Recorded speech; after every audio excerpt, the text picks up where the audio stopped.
Hello guys, I'm Dr. Ujjwal.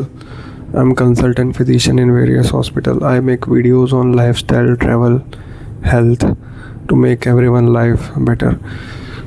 Actually आज जो मैं वीडियो शूट कर रहा हूँ ना, वो मुझे शूट करने का मन नहीं था, बट जो चल रहा है ना वो देखा नहीं जा रहा है मुझे। मतलब ऐसा लग रहा है ये डेमोक्रेसी नहीं है, डिक्टेटरशिप चालू है। कुछ क्वेश्चन पूछो तो आपको एंटी नेशनल बोल देते हैं, और डिफेमेशन केस तो ऐसे किलो के भाव बोलते हैं, डिफेम केस फाइल कर दूंगा।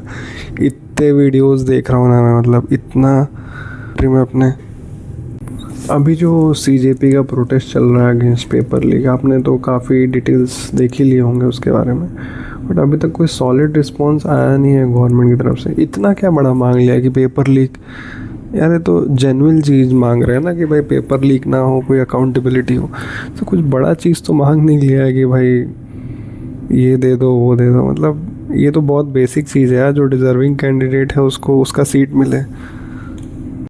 पास्ट डेटा देखा जाए तो मतलब काफ़ी पेपर लीक्स हुए हैं लास्ट 14 ईयर्स में। देखो आप तो 2015 ऑल इंडिया पीएमटी लीक, 2024-2026 वापस पेपर लीक, सीबीएसई में भी काफ़ी पेपर लीक्स हुआ 10th और 12th का। मैं डेटा जस्ट देख रहा था अभी, तो इसमें ना आई थिंक अकाउंटेबिलिटी होना चाहिए और स्ट्रिक्ट एक्शंस लेना चाहिए जो भी रिस्पॉन्सिबल पर्सन है उनके अगेंस्ट में।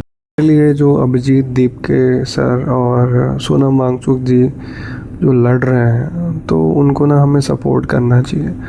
तो मेरी ना इनसे रिक्वेस्ट रहेगी, दीपके जी से और वांगचुक जी से, सर आप एक अभी पॉलिटिकल पार्टी फॉर्म करिए सर अपना, और ना रजिस्टर करवाइए अपने आप को as a political party. Data देख रहा था अभी कि लोकसभा जो इलेक्शंस कितनी बार अर्ली हुए हैं, तो वो एक डेटा निकाला मैंने। तो जो लोकसभा इलेक्शन जो इंदिरा गांधी जी के टाइम पे था, अराउंड 1970 में वापस री इलेक्शन, हार्डली 3 साल सरकार चली थी उस टाइम पे।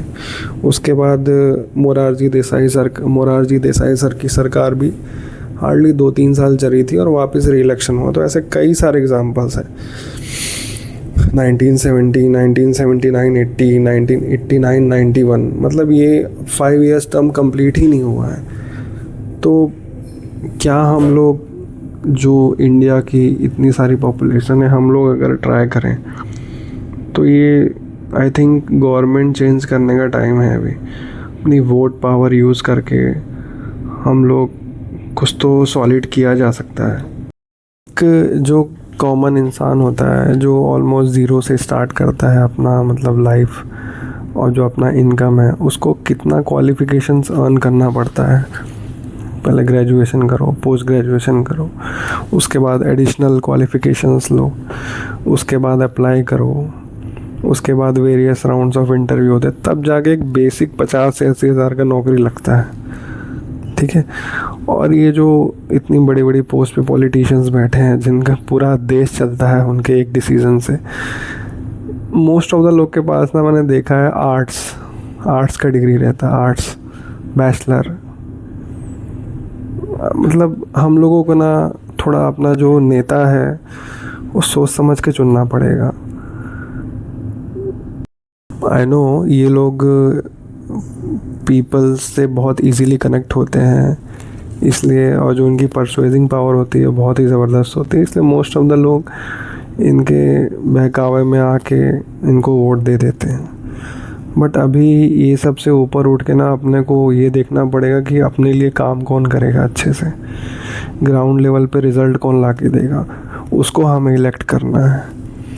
तो मैं यही बोलूँगा अभिजीत दीपके जी से और सोनम वांगचुक जी से कि आप लोग प्लीज़ अपना पॉलिटिकल पार्टी फॉर्म करिए, और सोनम जी सर प्लीज़ आप आपका भूख हड़ताल रोकिए। आपको कुछ हो गया तो ज़्यादा गवर्नमेंट को कुछ फ़र्क नहीं पड़ने वाला है।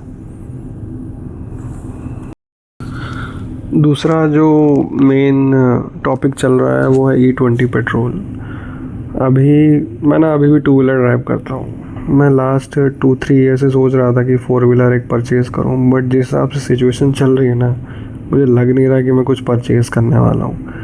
मतलब इतनी कंप्लेंट्स आ रही ना लोगों की, इवन इन माई 2 व्हीलर ना माइलेज मेरा गाड़ी जो था 400 सीसी का गाड़ी है, वो अराउंड पहले 23 तक का देती थी सिटी में। हाईवे में अराउंड 30 प्लस रहता था उसका, बट अभी सिटी में हार्डली वो 18 तक का माइलेज दे रही है। और थोड़ा सा नॉकिंग का प्रॉब्लम है। और जो बाकी लोग कंप्लेंट्स कर रहे हैं, फोर व्हीलर में तो एकदम सीरियस माइलेज ड्रॉप हुआ है, रस्टिंग इश्यूज़ आ गए हैं, इंजन नॉकिंग इश्यूज़ हैं। तो ये सब देख के फिर गाड़ी लेने का मन ही नहीं कर रहा, बोले जाने दो, देखते हैं, टू व्हीलर से ही काम चलाएंगे। ड्यूरिंग जब मैं अभी कार हंट के लिए देख रहा था कार्स, तो एक ABC मोटर्स करके एक सेल्स पर्सन थे, उनसे मैंने बात किया।